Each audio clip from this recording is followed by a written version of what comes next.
Warahmatullahi wabarakatuh. Bismillahirrahmanirrahim. Bismillahilladzi la yadurru ma'asmi syai'un fil ardi wala fis sama'i wa huwas samiul alim. Wassalatu wassalamu ala sayyidina wa nabiyyina Muhammadin sallallahu alaihi wasallam abada ila yaumiddin wa ala alihi wa sahbihi ajma'in.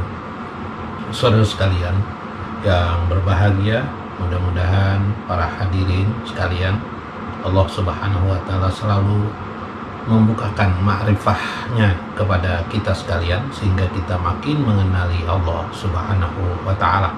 Karena sesungguhnya kehidupan ini tidak ada yang lebih mengasyikkan daripada kita memperturutkan hati nurani kita yang selalu beridam untuk bersemayam dalam satu keadaan bersama Allah Subhanahu wa Ta'ala, atau yang dikenal orang dengan istilah ma'iyah, atau di dalam istilah Al-Quran disebut dengan innallaha ma'ana, sesungguhnya Allah bersama kita semua. Amin ya rabbal alamin. Hasbunallah wa ni'mal wakil, ni'mal maula wa ni'man nasir. Fa inna naqulu wa alaikum la haula wa la quwwata illa billahil aliyil azim. Fa insyaallah ab'asu fi kitabi Syekh Abdul Qadir Jalani fi kitabihi Sirrul Asrar fi hadhil kalimat faqala al-musannif rahimahumullah. Berkata pengarang kitab, mu'allif hajil kitab Syekh Abdul Qadir Jalani, beliau mengingatkan tentang 3 hal keilmuan yang ada pada diri manusia atau pada kehidupan ini dalam kita beragama, untuk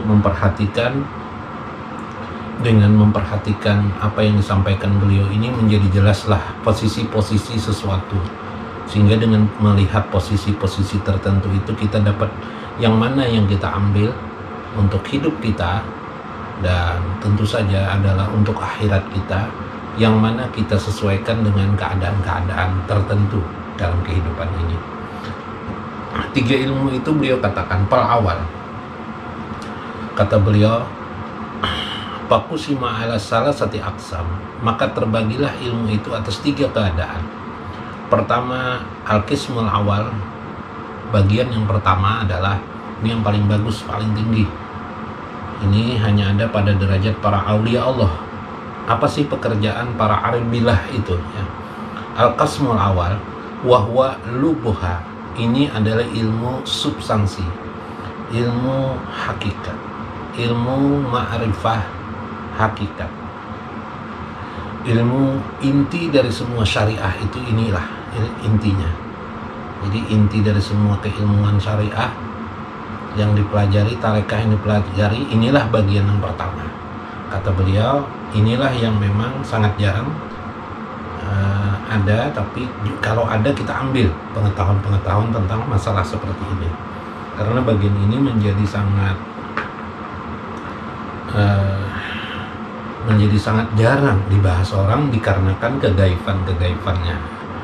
Pertama, kata beliau, itulah yang disebut juga wa ilmul hal, disebut dengan ilmul hal. Apa ilmu hal itu? Utiya lirijali, yang diberikan Allah Subhanahu kepada rijalullah, kepada seseorang rijalullah, himmatur rijal, yang memiliki karismatik, memiliki mungkin karismatik agak sedikit kewibawaan ya, wibawanya pada ilmunya yang menerangkan tentang bagian-bagian batin itu sendiri.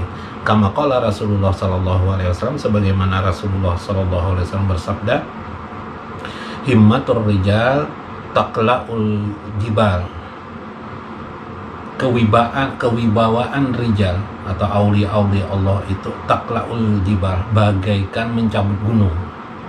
Wal muradu minal jibal, yang dimaksud dengan mencabut gunung itu adalah qashawatul qalbi yamhu bidu'aihim wa tadarruihim, yaitu di mana mereka dapat mencabut hati yang keras. Hati yang keras itu hati yang pertama, misalnya dari orang kafir menjadi muslim. Orang kafir itu adalah orang-orang yang berhati keras, melawan hati nuraninya untuk menjadi Islam. Atau ada orang Islam tapi dia tidak mau taat kepada Allah, atau orang Islam hatinya keras, dia sudah taat sebagian ajaran agama, tapi dia tidak mau taat pada sebagian yang lain. Atau orang-orang yang hanya mempertahankan jahir-jahir kehidupan ini, jahir-jahir tek-tek syariah, tidak mau tahu tentang urusan batin daripada syariah itu sendiri. Maka orang-orang ini hanya bisa dicabut, bukan dengan penjelasan-penjelasan, bukan dengan ceramah-ceramah, bukan dengan nasihat-nasihat, tidak bisa. Tapi adalah mereka hanya bisa lumpuh atau tercabut melewati kekuatan doa. Yamahu bidu'aihim, yang mereka itu dapat hapus dengan doa-doa mereka. Watadarru'ihim, dengan satu bagaimana mereka berdoa dan berharap kepada Allah dengan kekuatan itu, maka hati orang yang keras tadi menjadi lemahlah dia.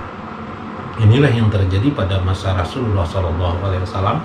Rasulullah pernah berdoa, ya Allah, berilah kepadaku salah satu min umarain, di antara dua Umar.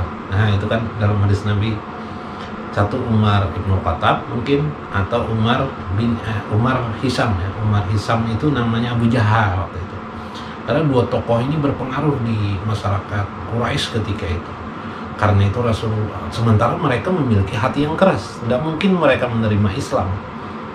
Maka Rasulullah menyerahkan kepada Allah untuk memilih yang mana di antara dua itu dibukakan Allah hati mereka kepada Islam. Maka Allah pun memilih Umar Ibn Khattab. Sedangkan yang satunya Abu Jahal, paman beliau sendiri, paman Nabi SAW sendiri, tetap dalam kekafirannya. Inilah sebuah kekuatan yang luar biasa. Bagaimana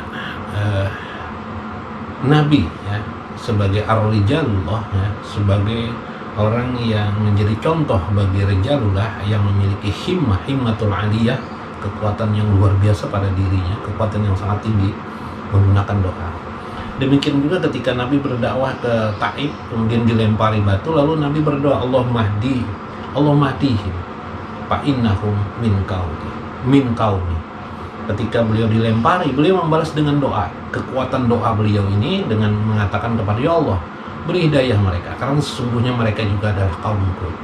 Maka dengan doa seperti Nabi SAW, belakangan semua orang Taif menjadi muslim, menjadi orang-orang yang taat kepada Allah Subhanahu wa Ta'ala. Inilah kekuatan orang-orang yang pertama yang disebut oleh Syekh Abdul Qadir Jailani, orang memiliki kekuatan himmah ya.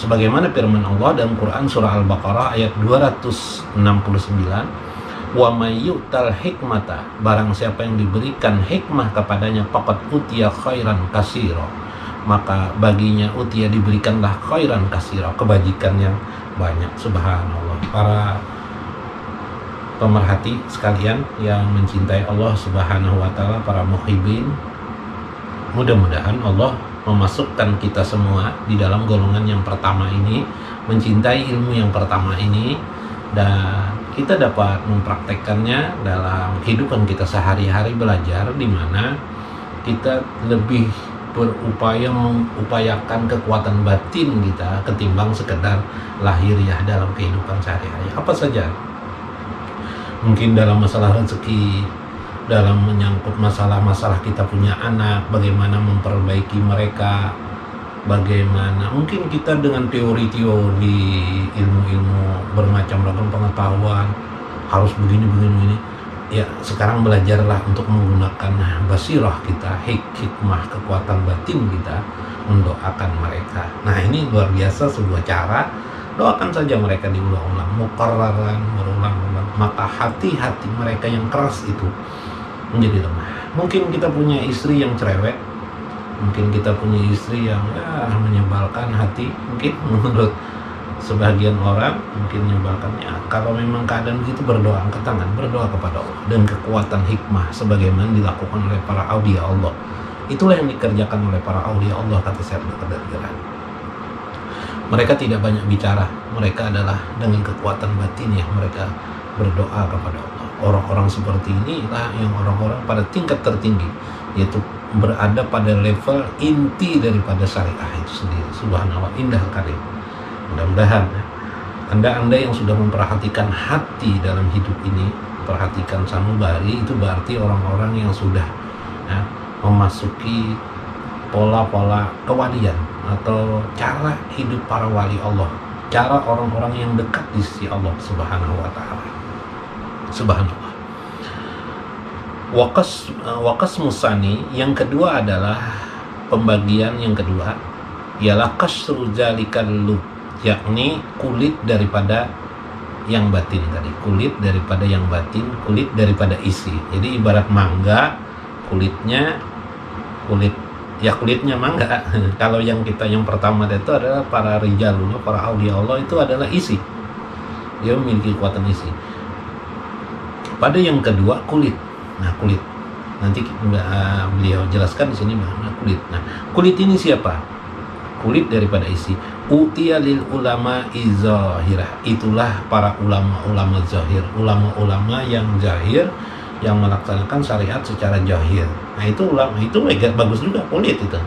Tapi itu kulitnya, itu yang disebut dengan kulit. Mungkin ada sering, wah kulitnya saja itu nih, gitu. Kulitnya saja ini sih. Nah, betul juga menurut saya Abdul Qadir Jalani. Hidup itu jangan kulit aja, tapi kan isinya diperhatikan juga ya. Jangan hanya kulit saja. Mungkin secara fikih sholatnya sudah benar, sholat daripada takbiratul ihram memulai dengan nawa, niat hati, misalnya usolli fardal maghribi salah rakaatin mustaqbilal kiblati adaan lillahi ta'ala, sudah betul, Allahu Akbar, udah bacaannya bagus, rukunnya bagus, disiplin, khusyuk, sembahyang bagus.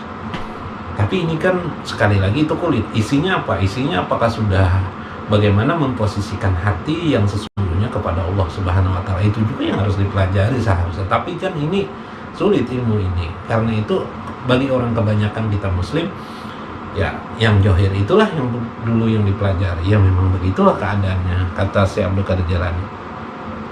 Karena firman Allah sendiri berfirman, ud'u ila sabili rabbika bil hikmati wal mau'izatil hasanati wajadilhum billati hiya ahsan.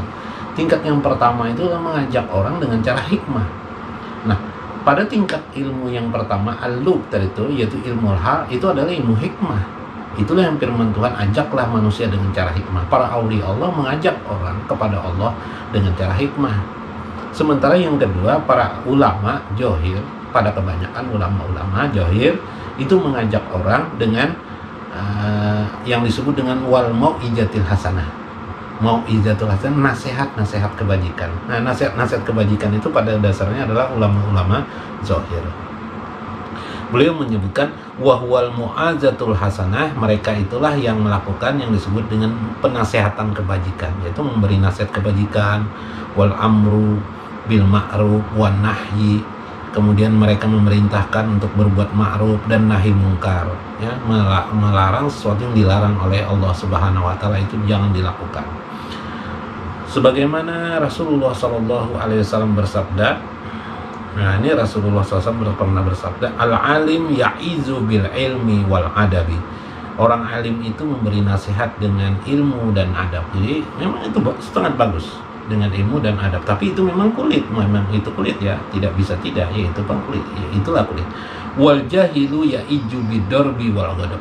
Adapun orang jahil yang dia memberi nasihat juga, tapi bidorbi wal ghadab, dengan memukul atau dengan kemarahan. Itu kan orang awam kebanyakan kalau sudah menasihati orang pakai pukul, pakai memukul, pakai kemarahan aja lagi kan. Nah, itulah cara-cara kebanyakan perbedaannya antara orang alim dengan orang jahil. Yang ketiga, wal qasmu salis, bagian yang ketiga adalah, nah ini tadi itu ada batin, hikmah, ada yang kedua adalah johir, ya, ulama zahirah. Yang ketiga adalah al-qasmu salis, ialah kasrul kasri, kulitnya kulit. Nah, kulitnya apa? kulitnya utiya lil umara, itulah diberikan kepada para pemerintah, para penguasa, para pejabat, yaitu Allah berikan kemampuan kepada mereka, para amir ya, para orang-orang yang berkuasa. Siapa yang berkuasa? Pemerintah, siapa yang berkuasa ya. Nah, wahwal adlu zahir, mereka itu adalah mampu berbuat adil yang zahir. Kalau mereka tidak mampu berbuat adil, itu lain urusan lagi. Cuma ilmu itu kalau ingin mencari ilmu Allah itu ada di tiga di 3 pilar ini. Satu pilar ilmu hukama atau ilmu hikmah. Yang kedua adalah pilar yang kedua, ilmu hikmah itulah kisah Nabi Khidir. Ilmu syariah johir itulah kisah Nabi Musa. Nabi Muhammad kedua-duanya hikmah dan johir, itu Nabi Muhammad. Bahkan ketiga-tiganya di sini Nabi Muhammad ya. Beliau juga sebagai pemimpin yang adil. Kata saya Abdul Qadir, ini sulit memang mencari ketiga-tiganya, ini memang sulit ya, memang sulit. Ya satu saja kita dapat syukur lah, alhamdulillah. Yang ketiga adalah amir yang adil ya. Wa huwal adlu zahiri wa siyasatil musyari ilaihi biqauli ta'ala. Ini sesuai sekali bagaimana mereka membuat suatu sistem sosial keadilan, bagaimana menjalankan keadilan sebagai mereka pejabat, sebagaimana firman Tuhan, wajadilhum billati hiya ahsan, dan debatlah mereka dengan hiya ahsan, dengan sebaik-baiknya perdebatan. Quran surah An-Nahl ayat 125. Jadi firman Allah yang tadi, ud'u ila sabili bil hikmati wal mau'izatil hasanah wajadilhum billati hiya ahsan, ini ternyata 3 pilar ilmu isinya menurut saya Abdul Qadir Jilani. Jadi ud'u ila sabili bil hikmah, para aulia Allah mengajak manusia dengan cara hikmah. Kemudian yang kedua adalah para ulama zahirah, itulah yang disebut dengan wal mau'izatil hasanah dalam ayat itu. Yang ketiga wajadilhum billati hiya hasan, itulah para amir-amir, penguasa-penguasa di keadaan, penguasa-penguasa yang berbuat adil. Itu derajat yang ketiga, tapi dia memiliki derajat yang ketiga. Palahum zahirul qahri, muzahirul qahri, mereka yang mampu dengan kesewenangannya, kemampuan sewenang kemampuan kekuasaannya bisa memerintahkan seseorang, mengatur ya dengan kekuasaannya. Wasababu siyanati nizamid dini kal qasril ukhdori minal jawdi, mereka lah yang mampu membuat aturan-aturan disiplin keagamaan. Misalnya musim corona, pemerintah yang bisa mengatur. Kita manusia ini susah mengatur karena manusia itu mau umara mau tidak mau. Apalagi umara bersatu dengan tadi ulama zahir, dengan ulama zahir bersatu, mereka ada seperti MUI ya, fatwa MUI memfatwakan ini sebagainya. Akhirnya menurut juga masyarakat ya, yang mungkin sebagian menurut, itu pun sebagiannya tidak menurut ya. Kal qasril uqdori minaz zawzi, bagaikan kulitnya pala yang masih memerah ya. Pala itu biasanya memerah, hitam memerah ya, merah. Wa maqamil ulama zahiri kal qasril ahmaris syadid, maka makom para ulama zahir itu seperti kulit merah yang kulit pala tadi, itu kulit pala yang merah yang bersangkutan, itu kulitnya.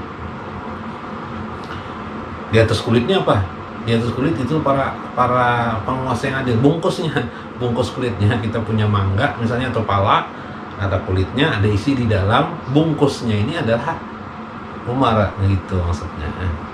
Wa maqamul fuqara minal mutasawwifin al arifin. Nah, adapun makom orang yang fakir, yaitu orang-orang sufi yang arifin, yang arif billah. Nah, mereka lebih suka bergelar diri mereka fakir. Fakir itu orang yang tidak punya apa-apa, tidak ada kekuasaan, tidak ada kekuasaan, harus punya masa tertentu, umat tertentu, harus apa, tidak ada dia, tidak ada punya apa-apa dia gitu kan, itu fakir. Mutasawwifin al-arifin, orang yang sufi yang arifin, yang arif billah. Huwal maghzil maksudi min khalqis sajari wallu, itulah yang dimaksud dengan isi daripada tujuan dibalik daripada sebuah pohon atau buah. Itu isinya apa? Kalau pohon itu berarti buahnya. Nah, itu keadaan mereka. Walidzalika qala Rasulullah SAW, sebagaimana Rasulullah SAW pernah mengatakan, alaikum bimujalasatil ulama, bagi kalian itu hendaklah duduklah kalian bersama para ulama.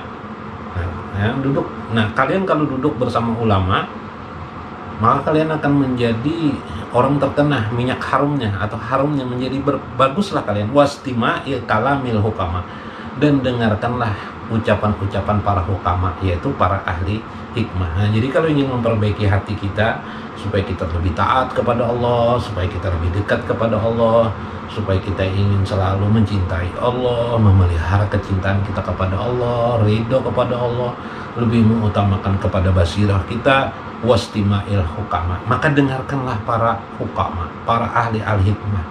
Fa innallaha ta'ala, sesungguhnya Allah subhanahu wa ta'ala, yuhyil qalbal maita binuril hikmah, menghidupkan hati yang mati dengan nurul hikmah, dengan cahaya hikmah. Subhanallah.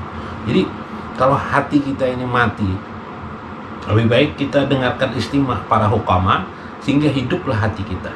Kama yuhyil ardal maitata bima'il matar, sebagaimana Allah menghidupkan bumi yang tandus dengan hujan. Subhanallah, itu hebat. Para ahli hikmah itu bukan sekedar, kalaupun mereka memberi nasihat, mereka nasihat, tapi mereka mengutamakan doa mereka untuk Anda. Jadi karena itu kalau kita di kampung mohon doakan, mendoakan, luar biasa. Ini kekuatan doa. Jadi tidak dicerna secara logika rasional, tapi dengan melewati doa ya. Rawahu Imam Tabrani ya, dalam kitab Kabir beliau. Imam Al-Munziri juga mengatakan dalam kitab At-Targhib wa Tarhib ya. Tapi itu riwayat Tabrani itu, maka mereka itu menghidupkan hati kita yang mati sebagaimana Allah menghidupkan bumi yang tandus dengan hujan. Subhanallah. Nah, karena itu Rasulullah SAW mengatakan juga kalimatul hikmati dolatul hakim. Kata-kata hikmah itu, bila engkau temukan kata-kata hikmah itu sesuatu yang mengandung hikmah, ilmu ma'rifatullah, bahasa lainnya gitu. Ilmu ma'rifatullah itu ambil saja. Dolatul hakim itu adalah ilmu yang hilang di antara kalian. Selama ini dia tersesat. Akhadha, ambil, kata Rasulullah SAW, bila engkau menemukannya, haitsu wajadah, dimanapun dia berada. Nah, rawahu Imam Tirmidzi, ini adalah riwayat Imam Tirmidzi. Hadis ini riwayat Imam Tirmidzi. Jadi ambil saja ilmu hikmah itu. Kalimatul hikmah itu adalah sesuatu yang hilang di peredaran pembelajaran kebanyakan kita manusia. Ini hilang. Kalau kamu ketemu kata-kata hikmah itu, ambil cepat saja. Haitsu wajadah, dimanapun kamu berada. Akhadha, ambil, kata Rasulullah, mengambilnya. Wal kalimatul lati fi afwahil awami najalat min lauhil mahfuz. Nah, ini lain lagi. Kemudian beliau menceritakan tentang bagaimana keadaan orang-orang awam itu seringkali tidak mengerti apa yang dipahami oleh mereka. Jadi karena itu dengan memahami ilmu ini, jangan lagi lah kita suka berdebat masalah agama, berdebat menurut saya ini, menurut saya sesudah. Itu lain urusan kita, itu urusan ulama. Nah, itu kan ulama apa ulama johir itu kan. Contohnya cara memahami hidup, misalnya kemarin kita pernah membahas tentang puasa. Ada puasa johir, ada puasa batin, ada puasa umum kebanyakan manusia, ada puasa khas, orang khawas itu apa puasanya gitu kan. Nah, ternyata ada orang sering berkata begini, kok puasa tapi mencuri, tapi kok kenapa dia puasa tapi dia tidak sholat? Apa hukumnya lah kalau sholat? Kalau dia puasa tapi dia tidak sholat 5 waktu, di mana hukumnya? Apa sah puasanya atau tidak? Itu kan sebenarnya gampang kalau memahami ma'rifatullah. Puasanya sah saja, tidak ada masalah secara johir, tapi secara batin batal, itu kan menurut ilmu ma'rifatullah. Gampang, karena keutamaan, kejiwaan, keutamaan, ketaatan yang utama itu adalah pada batin, bukan pada johir. Maka itu membatalkan, batal dalam arti batin. Jadi yang batal itu batinnya, bukan johirnya. Puasanya sah, tapi johirnya, batin itu adalah batal. Nah, ini cara pandang memahami. Karena itu kita tidak perlu berdebat. Pahamilah itu sebuah makom demi makom, setiap orang yang berbeda. Ilmu apa yang dipakainya? Ilmu ini pantas kalau ilmu, misalnya ilmu yang johir tadi, maka bila ilmu zahir itu pasti ada nanti yang menanggapi beda lagi. Nanggapi ini nanti beda lagi, beda. Tidak ada habis-habisnya itu. Tidak ada habis-habisnya. Maka lebih baik mengambil ilmu hikmah di dalamnya. Mudah-mudahan bermanfaat penjelasan ini supaya kita lebih bertenaga, bersinergi kepada hal-hal bersifat hikmah di dalam hidup ini. Saya minta maaf, mungkin banyak kekurangan yang saya sampaikan yang tidak sesuai dengan perasaan dan pikiran Anda, tetapi inilah yang bisa saya sampaikan. wallahu a'lam bishawab, wallahu muwaffiq wa aqwamut thoriq. Wassalamualaikum warahmatullahi